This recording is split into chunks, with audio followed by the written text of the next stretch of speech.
Hi, I'm Mark. This is my April review for Scorpio Sun sign and Scorpio rising. We start the month with two positive aspects, the first from the Sun to Saturn and the second from the Sun to the Moon's North Node.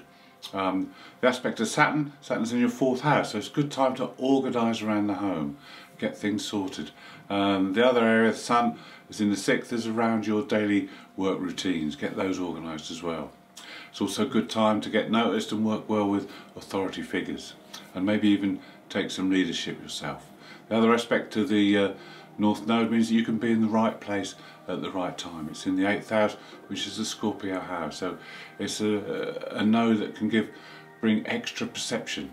You may be able to read into things a lot better, read into people and their actions, give you an increased advantage there.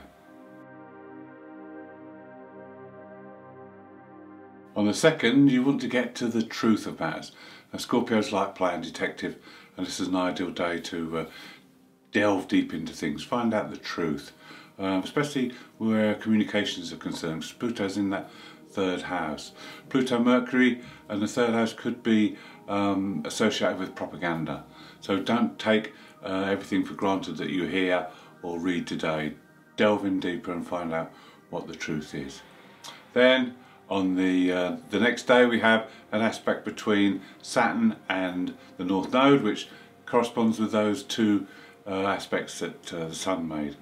So now this can help us all, because this indicates there's a lifting of restrictions and limitations coming our way, and things will be a lot better, and there'll be new challenges to face, new things to overcome, and it's time for you as Scorpio to start to transform now and change things around you and within.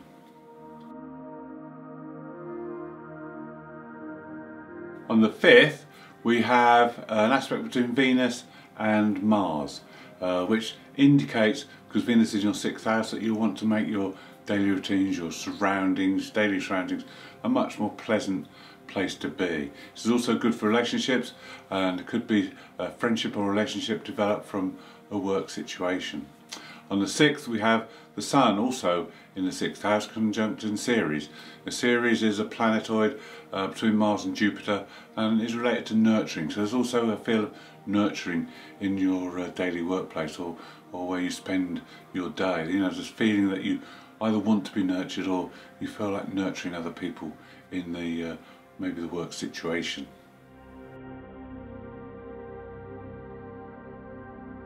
On the 8th, we have a difficult aspect, because Mars makes a square to Neptune. Now, Mars is in your 8th house, that's the house of Scorpio, and he is your co-ruler. So the feelings will be very intense and very deep.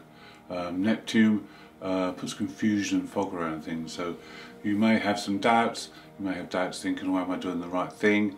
And if there are any hard life-changing decisions that need to be made, this is not the time to make it, because your mind won't be clear and logical enough. So it's best to stave those off, because this aspect lasts for 4 days, so wait till that's gone. You maybe feel a bit low in energy and vitality, and although this can be a very dreamy and creative aspect, because Neptune's in your 5th house, it's probably better to follow those sort of pursuits, spiritual pursuits or creative pursuits, rather than trying to push forward with something and make changes when it's not really the right time.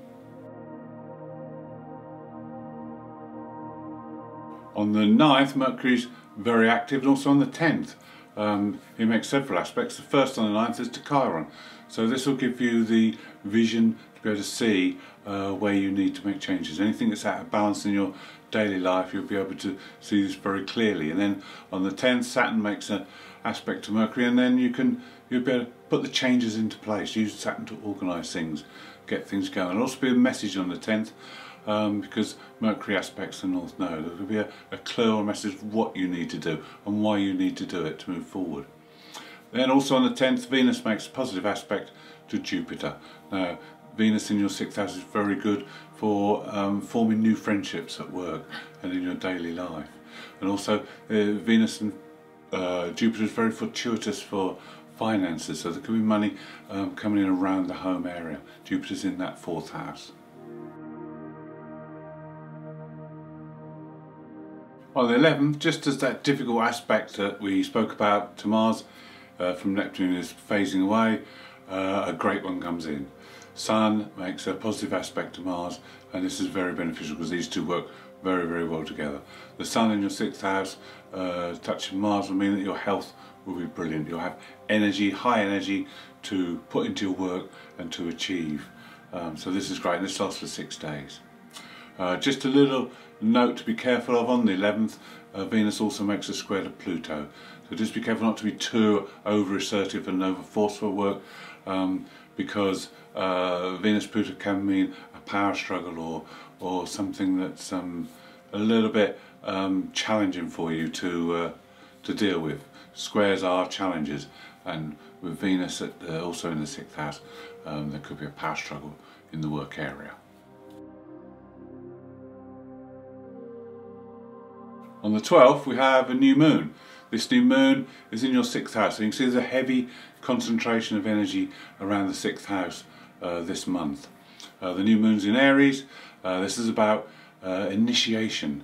This is a moon of getting mobilised and getting yourself into action, using your power, and to make changes in reorganising your daily schedules, whether it's at work or at home, whether it's your diet or fitness. Reorganise, simplify things, make things more streamlined so that you're working more efficiently, and you'll reap the benefit of this.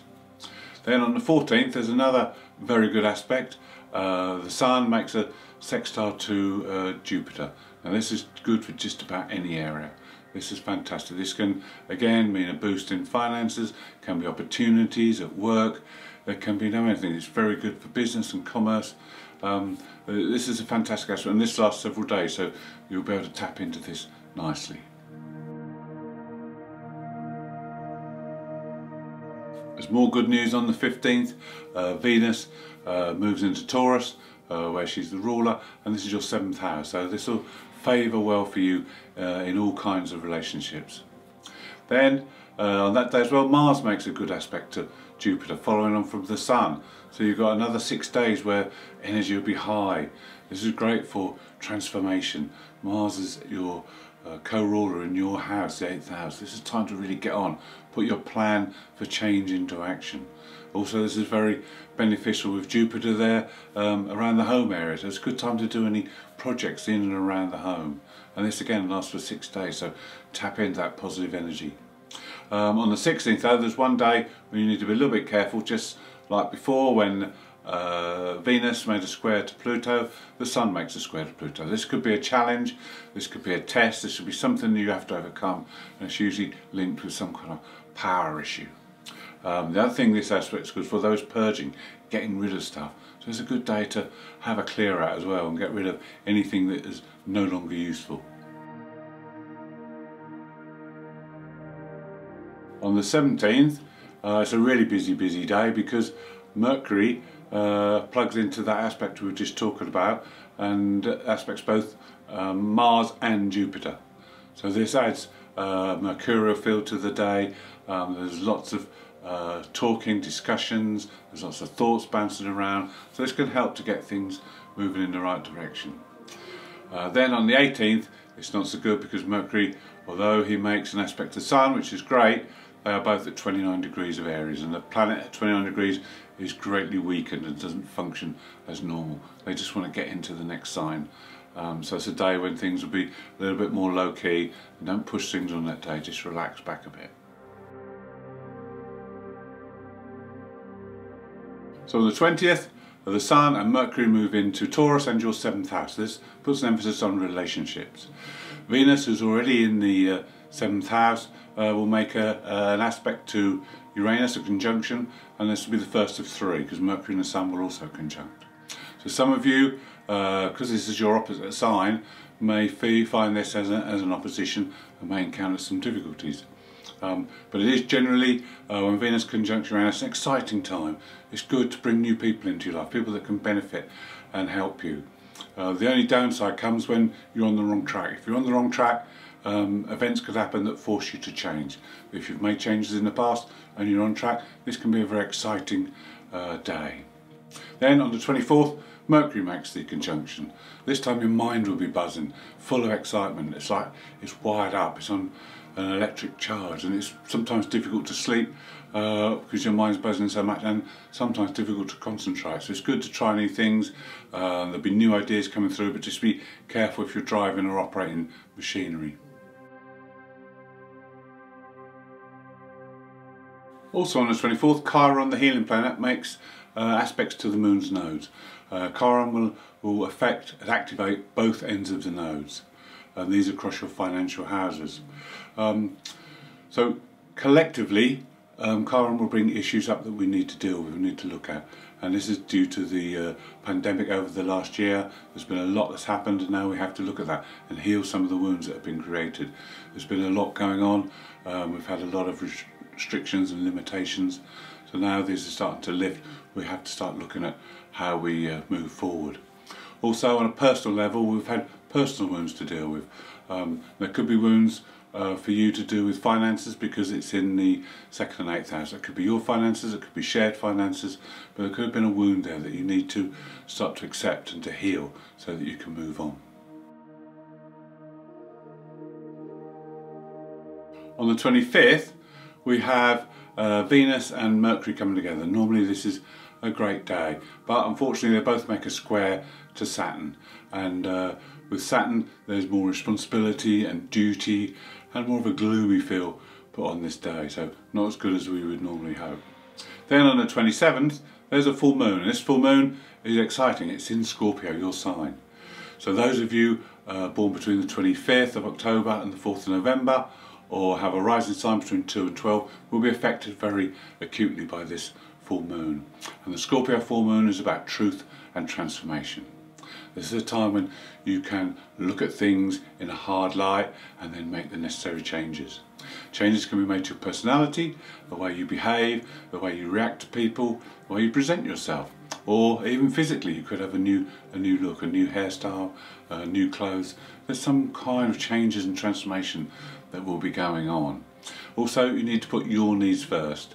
Now this isn't always easy. Of course you've got other people to think of, so there's no need to put people's nose out of joint. You can make the necessary changes without affecting other people too much, but you do need to look after your own needs with this full moon. There's a difficult aspect on the 29th because Mercury comes in to conjunct Black Moon Lilith, which is the shadow side of things. This is in your relationship area. So there may be something you get a little bit obsessed about, or get a bee in your bonnet about, that you want to talk about, but you just don't blurt it out.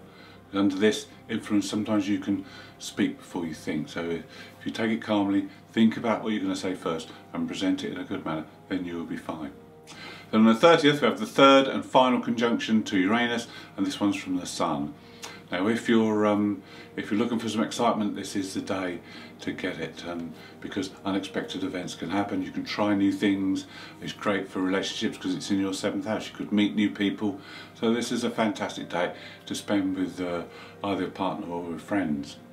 The thing about Uranus and the Sun is that if you're on track, if you're doing the right thing, your actions may surprise other people. If other people surprise you with their actions, then you're probably not on track and you need to make some adjustments somewhere. Thank you for watching. I hope you've enjoyed the video. If you'd like to see more, please subscribe. If you'd like to leave me a comment, I'd love to hear from you.